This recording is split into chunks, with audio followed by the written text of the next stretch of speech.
ပတ်စာဟူးမကြော်ပတ်ဒီလေးတလုံးနော်လေးလုံးခွေက8169ခွေဟိုတစ်ပတ်ကတော့9တင်းနဲ့93ထွက်သွားတယ်နော်တင်း9နဲ့93နော်ဘရိတ်ကတော့16ဘရိတ်မွေးကနနှစ်ကွာ66နဲ့93ညဟောကအရန်မွေးကျင်တဲ့လူတွေမွေးလို့ရတယ်လေးပတ်တီးရတော့ဒီဘုဒ္ဓဘူးမကြော်အနေနဲ့ပေးထားပါနော်ဟုတ်3ဒါနဲ့ဆို3ပတ်ရှိပြီနှစ်ပတ်လုံးမှာဟိုမကြော်ခဲ့ဘူးဘုဒ္ဓဘူးမကြော်ခဲ့ဘူးမပတ်တီးရတော့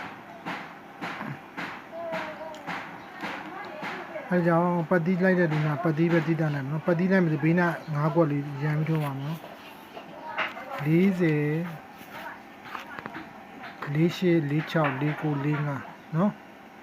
အားလေးထည့်လို့ပါနော်